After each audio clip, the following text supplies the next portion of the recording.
We have Adam Conover from True TV's Adam Ruins Everything.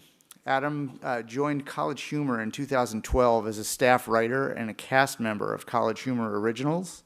He's also the creator and star of the new True TV series Adam Ruins Everything, which is based on a College Humor original series of the same name. In addition to writing College Humor originals such as Mitt Romney Style, he has appeared in videos for the site's Hardly Working series. Prior to joining College Humor, he was an instructor and performer at the Upright Citizens Brigade Theater in New York City. He's a stand-up comedian who performs nightly around LA, and he hosts his weekly comedy show Fresh Out at UCB Sunset. Please welcome Adam Conover. Oh my God. Hello, thank you. Thank you, thank you. Thank you for having me. Hello, everybody. Hi there. How's it going? Hi. Are you guys enjoying the conference so far? Are you having a good time? Good. All right. I'm trying to do this like a comedy show because that's what I know how to do. Start by dropping my water every time. Yeah, my name is Adam Conover. I host this show, Adam Ruins Everything. Why am I here speaking at this event? I'm not entirely sure. I am a comedian. If you watching this are getting the sense that, wait a second, this guy's talking about marketing and generations and millennials and he doesn't know what he's talking about, this is just some dumb comedian's take on the issue, that's exactly what it is. But that's exactly what I'm going to present to you, but that's what they asked me to give. And what I was told was that my show is very popular with millennials, and it was based on a web series that was also very popular with millennials, and maybe I have some insight on how to appeal to millennials, and I do, but it's not what you might expect, because my show is, if you haven't seen it, what it is, it's an educational comedy show in which I dispel common misconceptions about the world in which we live. I puncture your widely held beliefs that you would rather not have disrupted. We talk about issues like that engagement rings are a marketing scam. It's true, they were invented by the De Beers Diamond Corporation in the 30s as a way to sell more diamonds. Diamonds are also virtually worthless. That's what we talk about in that video. The TSA does nothing to prevent terrorist attacks. We're taking our shoes off for no reason. It creates the illusion of security without actually making us more secure. And the hymen doesn't work anything the way you think it does. Guys in the audience, and also many women, don't know our cultural idea of the hymen is totally at odds with the reality. You can watch this. I won't get into the details. It gets a little biological, but you can watch the episode later. And we back up all of the jokes I make on the show with research, and you know, we have a research team that does it for us. But so this is these are the sort of topics that we do, right? So it wouldn't be very on brand of me. Did I use that right? Okay, good. Marketing people. If I didn't disrupt this conference by telling you the following. Millennials don't exist. That's right. This is Adam Ruins Millennials. That's the segment that we're doing today. Now, I'm being a little bit glib when I say that, right? I don't mean that literally 20-year-olds don't exist, because if they didn't, then who would make our coffee at Starbucks? Babies? I don't know.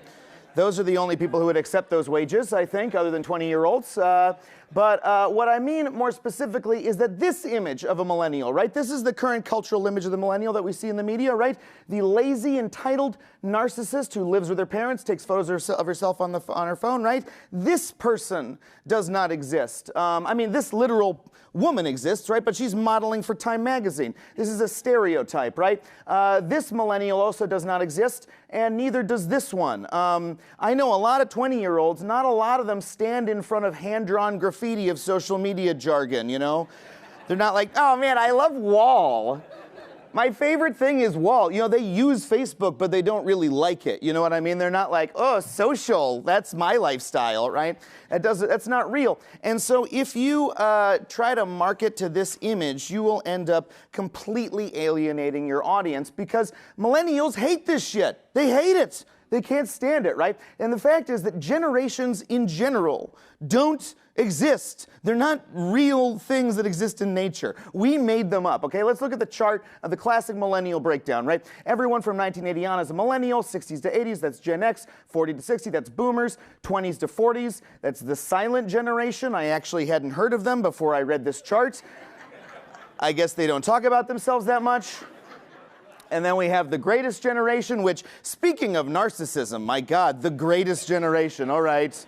Fine, great, terrific. Okay, but so now the horizontal line going up and down, right? That's based on data, right? That's the number of people who are alive, who are born in a particular year right now. You know, that this is how it breaks down according to birth year, right? So that's based on real data. The vertical lines, though, right? Those are just sort of slotted in there, right? Those don't correspond to anything like specifically in demographics. You know what I mean? It's not as though every boomer gave birth to a Gen Xer, gave birth to a millennial. This is just like an artificial way to divide it up. There are boomers whose kids are also boomers, and there are millennials who have kids who are millennials. Imagine that right now. There are millennials with little baby millennials. It's bizarre. If you look at the demographics, here's what really exists. People. Just a whole... This is an actual generational breakdown. We just got a whole lot of people who are alive at the same time. And there's different amounts of varying amounts of them, right? That's what actually exists. And the Census Department themselves say we do not define generations. The Census Bureau does not define generations, right? So now the thing is, generations, right? They're a convenient lens through which we look at the people, and the question is, how explanatory, how useful is the particular lens we're using, right? So, and you can do it any way that you want, and the thing is that the categories that we use tend to reveal our own prejudices and opinions about the people we're describing. And so you have to ask yourself is the description we're using actually helping us to learn or do anything at all, right? So for instance, we might say people born in the early 20s, that those are the people who grew up in the shadow of the Great Depression, in all that poverty and want, and that probably shaped their lives and the way they look at the world. Correct, right? I would agree with that. But equally true about them is that they're also the generation that enjoys jazz clarinet music. Right? It's equally true about them, a lot less useful of a fact, right? People born in the late 80s, you might say, oh, those are the people who grew up with MTV. That's the MTV generation. They grew up with music videos, fast movie media, stuff like that. Also true, you might also say, well, this is the generation that saw Janet Jackson's nipple at the Super Bowl.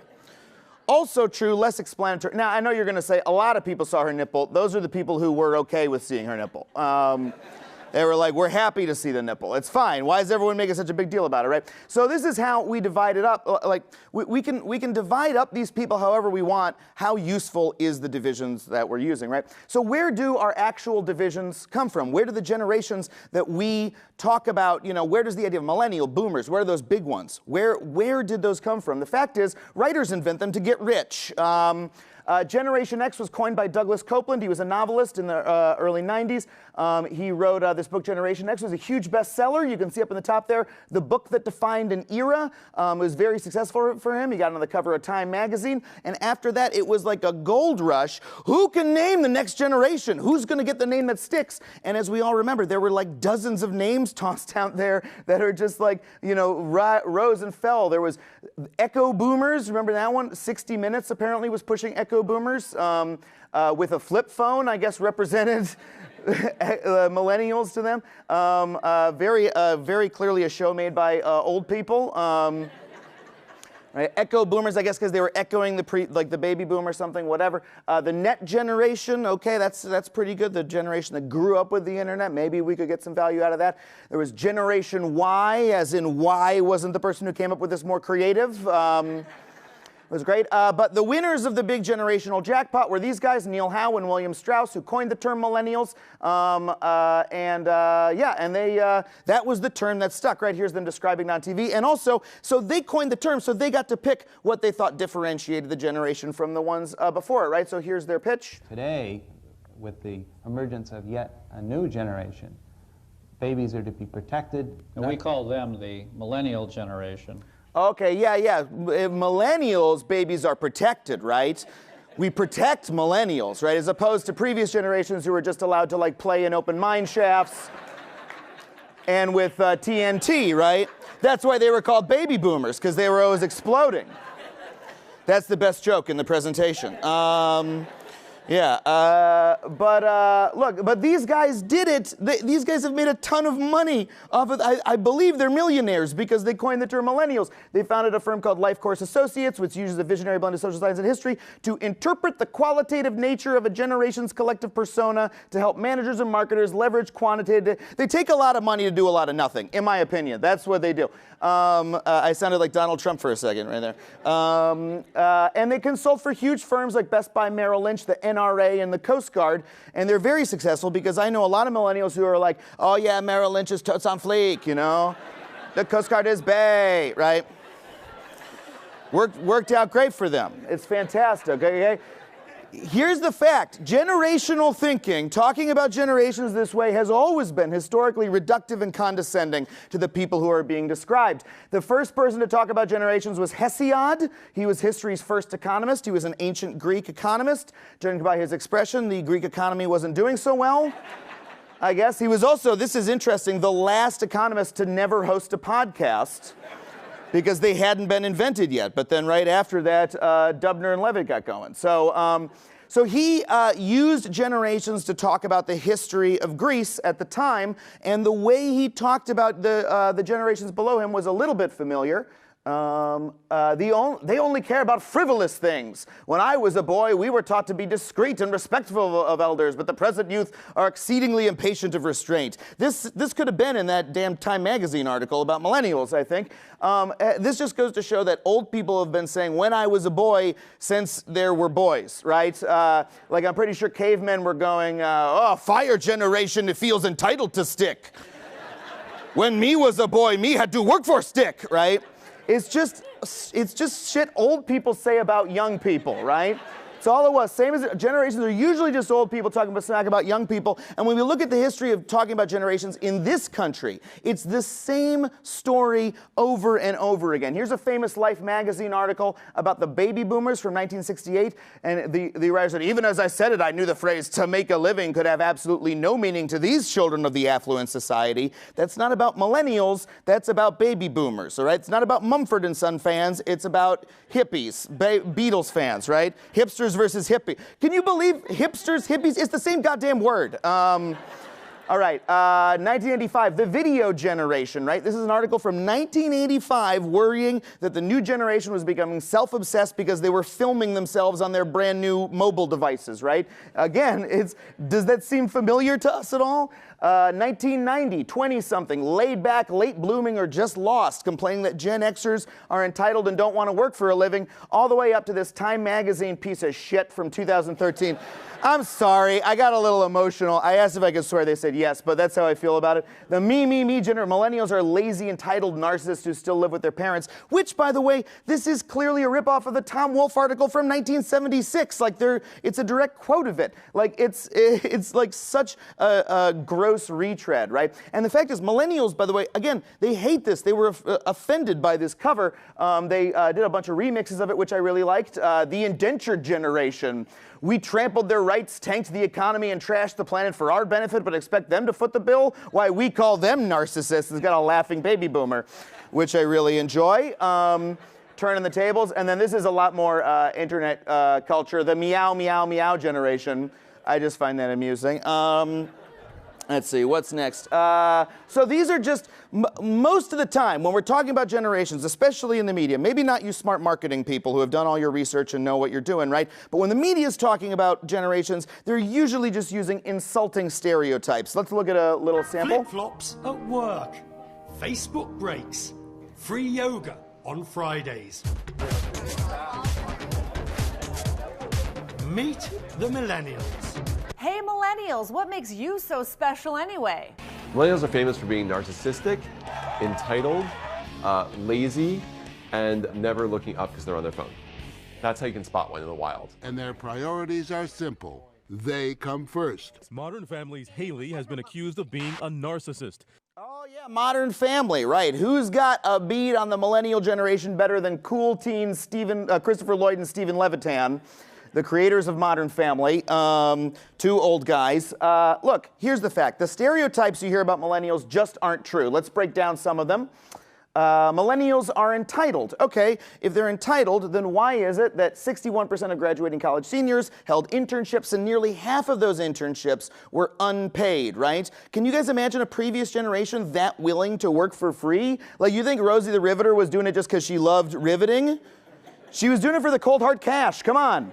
She was getting paid for that, right? Millennials are narcissists. All right, so this one has been promulgated a lot by a researcher named Jean Twenge, who's a psychologist, who claims to have done a lot of research showing that millennials are entitled. Well, we do know from looking at narcissism scores among college students that this generation does score a little higher on narcissism. Perhaps because they got so much praise growing up and they got a trophy just for showing up.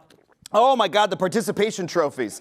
Is anybody sick of the participation trophy meme? I can't get my grumpy dads and uncles won't shut up about the participation trophies, about, oh, kids are being ruined because they're getting cheap plastic figurine for free, forgetting that's exactly what Christmas is. Exactly the same thing. Football player James Harrison posted this. This went viral on Instagram. I came home to find out my 2 boys received 2 trophies for nothing. Participation trophies. I'm very proud of them for everything they do and will encourage them. These trophies will be given back until they earn a real trophy. Sorry, not sorry. I don't know. What's more traumatic for your kids? Being given nice trophies or being publicly shamed on Instagram? I'm not sure. Also, just to point out that even if, the Steelers, even if they lose every game this year, he'll still make a couple $1 million. How's that for a participation trophy?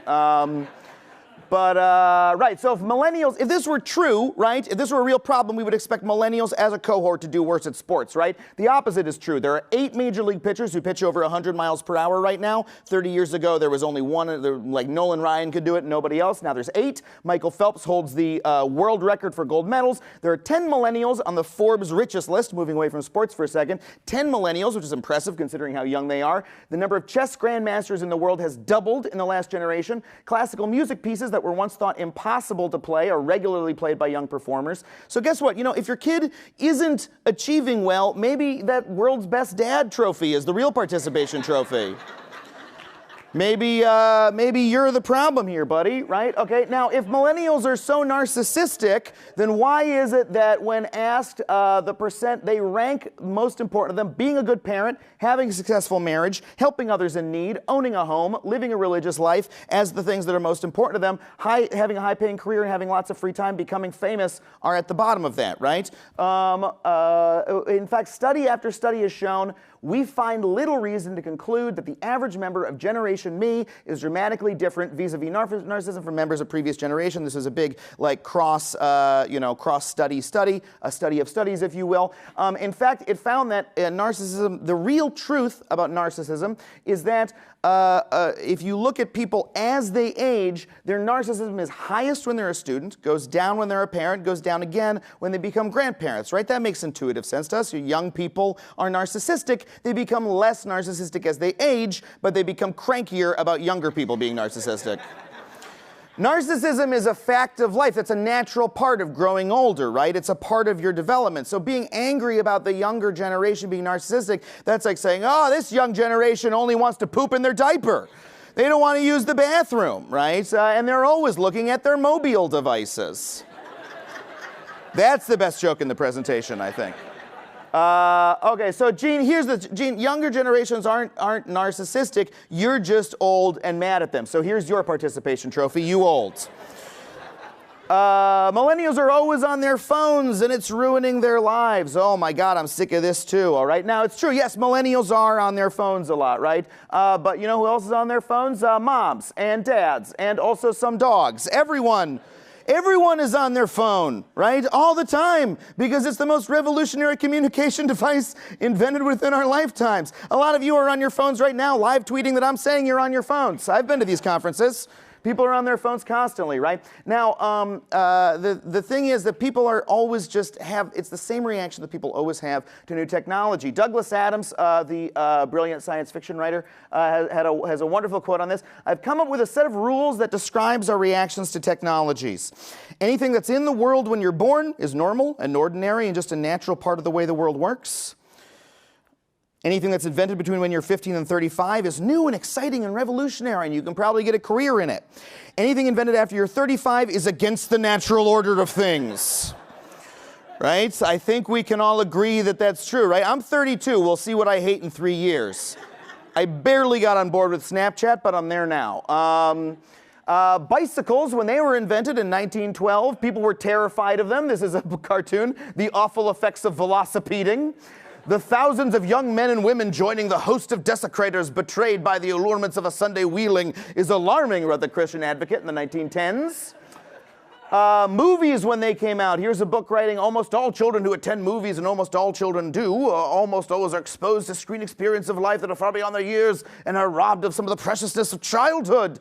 Corrosive effect on the youth. And radio, when that appeared. The American Journal of Psychiatry worried that it was a disturbing influence that was locking parents away from their children, right? Social media is just more media, all right? It's a little different from some medias in some particular ways that we can talk about. I'm sure you've talked about them at length today, but it's just more media. It just happens to be a new one that old people find frightening, right? And so if you treat it like it's a worse form of media or a dumber form of media or like somehow fundamentally at odds or weird, you can make really huge mistakes. For instance, you could be one of those brands that just tweets bae at children. This is from the Brand Saying Bae Twitter account. I don't understand what the philosophy is here, that people want to, like, what, be in a healthy, loving relationship with AT&T? I don't understand why AT&T would tweet bae at so many 14-year-olds. I think they just want to buy a phone, not, like, make out with AT&T, you know what I mean? Or you could sandbag a promising television show by giving it a dated, condescending title. This show didn't do so well because millennials love nothing more than being condescended to by the 45-year-old creator of a television show. Or you can use a trending hashtag on Twitter before suddenly realizing that that hashtag was actually about domestic abuse. This was a pretty big social media fail. Caused by jumping on, I forget what it was about exactly. I'll move on quickly from it. Or, oh, this one, and this is a really big one from this. How does your student loan debt make you feel? Tell us in 3 emojis or less.